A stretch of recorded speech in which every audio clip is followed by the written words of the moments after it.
सूरह फलक से एक रात में इंशाअल्लाह अजीज जादू खत्म होगा। जादू जितना भी सख्त है, पुराने से पुराना जादू करने वाला जब शैतानी आमिल जादू करता है तो ज़ाहिर बात है उसका टारगेट जो होता है वो पहले जिन्नात को कैद करता है, कब्रिस्तान में बैठ के पढ़ाई करता है, चिल्ला करता है, या पलीती में, नजासत में, शमशान घाट में मुख्तलिफ नजासतों को लेके, मुख्तलिफ जानवरों की नजासतों को लेके। देखिए नजासत से जिन्नात की पैदाइश तो होती है, ज़ाहिर बात है। और जैसे हम दुआ पढ़ते हैं बिस्मिल्लाह अल्लाहुम्मा इन्नी अऊज़ु बिका मिनल खुबुसि वल खबाइस, तो अल्लाह से पनाह मांग रहे होते हैं ना कि जो लैट्रिन के अंदर जिन मौजूद है, जिन्नात पखाने वाली जगह पे जहाँ पे हमने बैठना है, नजासत है वहां पे जिन्नात आते हैं, वहां पे मिनल खुबुस वल खबाइस बता रहा है कि लाखों शैतानी जिन और जिननियों की वहां पर मौजूदगी का उनको आप निकालने के लिए ये दुआ पढ़ते हैं, इसलिए थोड़ी सी ऊंची आवाज में पढ़ा कर। बहरहाल दरूद इब्राहिम जो उनसे है, ये आपने ये आप समझ रहे जी इंशाल्लाह जो दुश्मन को, जो आपका दुश्मन है आपको बर्बाद करना चाहता है वो खुद होगा, जलील होगा, रसवा होगा। और दुश्मन पर जो आपके ऊपर बंदिश लगा रहा है ना दुश्मन, जैसे जादू करने वाला जादू से जिन्नात जब कैद कर लेता है तो वो जिन्नात को कहता है कि जाओ इसको बंद कर दो, इसकी बंदिश लगा दो।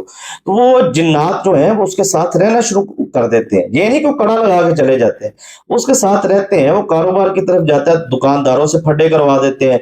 वो किसी बंदे के साथ लेन देन में बातचीत चलाता है तो उसमें फड्डा हो जाता है। इसी तरह कोई रिश्ता देखने के लिए उनके साथ किसी न किसी बात पे छोटी सी नाराजगी, निकाह के वक्त ऐसे निकाह, बल्कि कई लोगों के तो निकाह हो भी चुके होते हैं। तो ऐसा जनाब अभी लड़की घर पहुंचती है तो ऐसी को घर में बात होती है, वो लड़की फोन करती है घर में पीछे, वो जनाब मतलब कहने का है कि बंदिश का काम है बंद। तो बंद का मतलब यह है कि जिन्नात उसमें मुदाखलत करके लड़ाइयाँ, फसादात और मामलात को खराब करते हैं। जैसे कारोबार में या जिंदगी में या किसी मियाँ बीवी के रिश्ते में किसी में बंदिश लग जाए, तो आप पर अगर दुश्मन ने बंदिश लगाई है, जैसी उसने बंदिश लगाई है उस बंदिश को वापस पलटने का ये वजीफा है। दुरूद इब्राहिम जो है ये आपने 21 टाइम 21 मरतबा पढ़ना है। अच्छा, इसमें एक चीज का ख्याल रखना है आपने, इस अमल को करने वाले ने गाय का गोश्त यानी कि बीफ नहीं खाना, बीफ उसका बंद है। कच्चा प्याज, कच्चा लहसुन, कच्चा अदरक नहीं खाना, सूदक से परहेज करना है, ये बात ज़हन में रखनी है। जिस घर में बच्चा पैदा हुआ है या फोतगी हुई है उस घर से उसने एहतियात करनी है।